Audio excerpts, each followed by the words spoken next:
नमस्कार दोस्तों, मैं हूं गौरव और आप देख रहे हैं मार्केट रिपोर्ट। आइए बात करते हैं चेन्नई पेट्रोलियम कॉरपोरेशन लिमिटेड की, जिसे सीपीसीएल से भी जाना जाता है और जिसे हम पहले जानते थे मद्रास रिफाइनरीज लिमिटेड से। इसका अगर मैं आपको बताऊं तो 1965 में इसका गठन हुआ था और जो एक जॉइंट वेंचर था गवर्नमेंट ऑफ इंडिया में, एएमओसीओ एक कॉरपोरेशन है उसमें, और नेशनल इरानियन ऑयल कंपनी में। इन तीनों का थोड़ा शेयर होल्डिंग पैटर्न जो था वो इस तरीके का था कि 74% जो है वो गवर्नमेंट ऑफ इंडिया है और 13% बाकी दोनों जो बॉडी हैं उनका है। ठीक है, अब आइए बात करते हैं कि चेन्नई पेट्रोलियम का जो मैंने ये चार्ट खोला हुआ है, डेली चार्ट पे मैं इसकी बात कर रहा हूँ। इसमें मैंने इसे क्यों लिया और किस तरीके का पैटर्न मैं इसमें देख रहा हूँ। देखिए, अगर मैं आपको दिखाऊं इसका एक पैटर्न, तो इसमें कंटिन्यूसली बहुत ही ज़्यादा लंबे टाइम से, ये मैं आज की बात नहीं कर रहा, बहुत ही एक लंबे टाइम की बात कर रहा हूँ जहाँ से इसमें सेलिंग प्रेशर हम देख रहे थे कंटिन्यूसली। ये देखिए, अगर मैं इससे थोड़ा और पीछे लेके चलूँ, ये देखिए कंटिन्यूसली इसमें एक डाउन ट्रेंड हमें देखने को मिल रहा था। अब और पीछे जाएंगे तो ये और काफ़ी ऊपर से ट्रेड होता हुआ आ रहा है और नीचे आ रहा है, और जिसका अब करंट प्राइस 63 रुपये पर है। ठीक है, इसमें अब धीरे धीरे देखिए, कोई चीज़ अगर नीचे जा रही हो तो हम we are out of the market, तब तक हम मार्केट से बाहर हैं, हमें कोई ना टेंशन है ना कुछ है, क्योंकि हमने उसमें इन्वेस्ट नहीं कर रखा। हम जब तक उससे बाहर हैं, उसमें क्या हो रहा है, प्लस माइनस क्या हो रहा है, हमें उस पर ध्यान ही नहीं देना है। पर जब उस शेयर में एक डाउन साइड से एक टर्न बनना शुरू होगा ऊपर की तरफ, तब हम देखेंगे कि इसमें अब हमें इन्वेस्ट करना चाहिए या नहीं करना चाहिए। तो वही चीज़ें हैं, अब इसमें इन्वेस्टमेंट का मौका हमारे पास है। मैं आपको लेवल्स दिखाऊंगा। इन चीज़ों को ढूंढने में मुझे टाइम लगता है कि इतने सारे जितने भी कई हज़ारों शेयर ट्रेड होते हैं उसमें से मुझे एक चुनना है, और उसका ब्रेकआउट लेवल कब है, कहाँ है और किन चीज़ों को ध्यान में रखना है, उन सारी चीज़ों को लेकर मैं एक एनालिसिस करता हूँ और उसके बाद मैं इस वीडियो को बनाता हूँ। ठीक है, अब देखिए 63 रुपये पे चल रहा है। धीरे धीरे इसमें हमने एक ग्रोथ देखी है वो, और रिसेंटली इसने अपना एक यहाँ पर एक लो लगाया था। यहाँ से इसने धीरे धीरे ये कुछ 10 ट्रेडिंग सेशन है जहाँ से इसने इस तरीके का एक मूवमेंट ऊपर की तरफ दिखाया है। तो आइए बात करते हैं हम कि पहली चीज़ कि इसमें जो ब्रेकआउट था वो हमें मिल चुका है। उसका रीज़न ये है कि ये जितनी धीरे धीरे ये इन लेवल्स पे कंसोलिडेट हो रहा था और वो एक डाउनसाइड पैटर्न बना हुआ था। ठीक है, उसके बाद सडनली इसमें एक नीचे को ये ट्रेंड बना और उसके बाद इसने इस लेवल को भी ब्रेक कर दिया। ठीक है, 63 रुपये पर हमारा इसमें जो बाइंग के इंडिकेशन है वो हम देख पा रहे हैं, और अब हमें इसमें जो स्टॉप लॉस है वो हमें बना के रखना है, वो है 48 रुपीज़ 60 पैसे। ठीक है, ये कभी ये ट्रेड 300-400 रुपये के आसपास ट्रेड करता था, आज की डेट में ये हमें 63 रुपये पर मिल रहा है। देखिए, कुछ लोग ये बात करते हैं कि जब ये शेयर नीचे आ जाएगा मैं तब खरीदूंगा।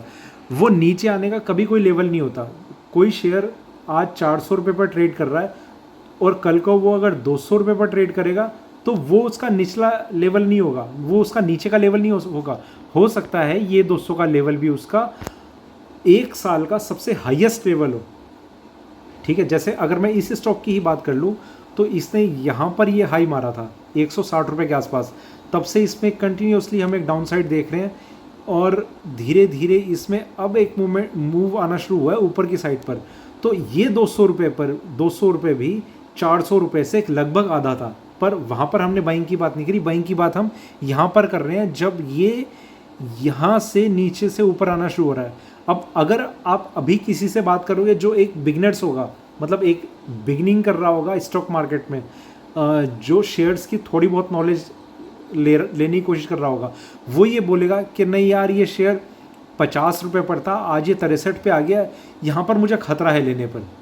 वो आपसे इस तरीके की बात करेगा। ये मैं बहुत एक जनरल थ्योरी होती है जो न्यू इन्वेस्टर्स हैं वो जिस तरीके से सोचते हैं। मैं बहुत लोगों से ऐसे मिलता हूँ, वो ये बोलते हैं कि यार अभी तो ये शेयर 40 रुपये पर था, आज ये 50 पर आ गया, तुम हमें आज खरीदने को कह रहे हो। नहीं, जब ये 35 पर आ जाएगा हम इसे तब देखेंगे। हो सकता है वो 35 का लेवल कभी नहीं आएगा, वो 40 से 50 आया, 50 से हो सकता है वो 500 रुपये पर चला जाए, और तब आप सोचो कि नहीं यार ये 500 का, अब जब ये मुझे 400 में मिलेगा तब मैं इसे खरीदूंगा। तो वो एक टेंडेंसी होती है इस तरीके की कि आज के प्राइस पर मुझे नहीं खरीदना, मुझे एक नए प्राइस पर खरीदना है जो आज के प्राइस से काफ़ी नीचे होगा। पर ये जो टेंडेंसी है वो बहुत ही ज़्यादा गलत है। अगर आप एक ट्रेडर हैं तो आप ट्रेडर हैं तो आपको ध्यान में रखना है कि कौन सा बेस्ट प्राइस हो सकता है आपके लिए इन्वेस्ट करने के लिए। बेस्ट प्राइस हो सकता है आपके लिए या तो आप कंपनी के ऑपरेशंस में से लिंक रखते हो, मतलब वो चीज़ हो, उसे भी जो एक्सचेंजेस हैं वो लीगल नहीं है कि आप किसी कंपनी में, मान लीजिए आप जैसे रेलिगेयर में ट्रेड करते, मतलब मैं किस कंपनी का नाम लूँ आपसे, इसी का नाम ले लेते हैं, चेन्नई पेट्रोलियम। इसमें अगर आप स्टाफ मेंबर हैं, बोर्ड ऑफ डायरेक्टर हैं, तो आपके पास ये लीगल राइट नहीं होते कि आप इस स्टॉक में अपनी मर्जी से जब चाहो ट्रेड करते रहो।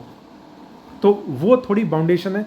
तो अगर आप इस तरीके के, पर फिर भी लोग करते हैं, वो अपना नाम ना लेके किसी और के थ्रू ट्रेड करते हैं। तो कुछ अगर आपको इस तरीके की नॉलेज है तो आप ट्रेड कर सकते हैं, पर हम ना आप ना मैं चेन्नई पेट्रोलियम में ना काम करते हैं, ना हमें पता है कि कंपनी में किस तरीके का माहौल है, किस तरीके की आगे की उसकी प्लानिंग है। हम सिर्फ चार्ट्स देखते हैं, तो चार्ट्स पे हमें ब्रेकआउट लेवल दिख रहा है, वही हमारे लिए एकमात्र सोर्स है, सिंगल सोर्स है हमारे लिए, जिसमें हम, जिसे देखकर हम इन्वेस्टमेंट का अपना नज़रिया बना सकते हैं। तो वो आज हमें देखने को मिला है 63 रुपये 50 पैसे पे, 63 रुपये 5 पैसे पे। इसमें 63 रुपये पर हमारी बाइंग है, यहाँ पर ये हमारी बाइंग है, और इसमें हम 48 रुपये 60 पैसे का एक स्टॉप लॉस लेवल हम मान के चल रहे हैं। ठीक है, अब देखिए मैं और थोड़ा सा इसका टाइम फ्रेम बढ़ाता हूँ, यहाँ पर चलता हूँ। यहाँ भी आप देखेंगे कि जो ये स्टॉक प्राइस है इसका, अब आप देखेंगे ये इसने एक हाई बनाया था 2008 के आसपास, फिर ये इसने हाई बनाया 2018 के आसपास, वहाँ से कंटिन्यूस इसमें एक डाउन ट्रेंड हमें देखने को मिला, कहीं पर भी इसमें एक बाइंग नहीं आई। यहाँ पर जनरली हम देखते हैं कि इसमें एक बाइंग आती है इन लेवल्स पे, तो वो लेवल बहुत ही ज़्यादा अच्छे होते हैं। इसमें ये हमने 3 बार देखा, और उस बारी में अगर ये कोई ब्रेकआउट लेवल देता है, हमने गिरते हुए ट्रेंड में ये अपना माइंडसेट नहीं करा कि ये यहाँ पर आ गया इसमें इन्वेस्ट कर दो, नहीं, हमने जब ये लेवल आ गया उसके बाद जो ये ब्रेकआउट लेवल दिखाने की कोशिश कर रहा है वो इन्वेस्टमेंट का लेवल हमारा होना चाहिए।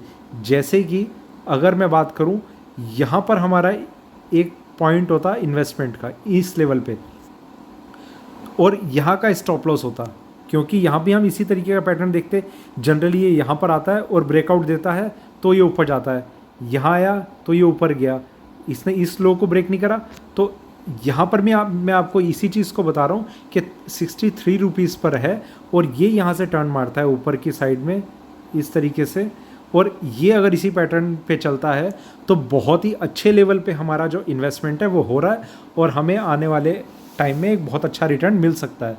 तो ये था मेरा चेन्नई पेट्रोलियम पे आज का वीडियो।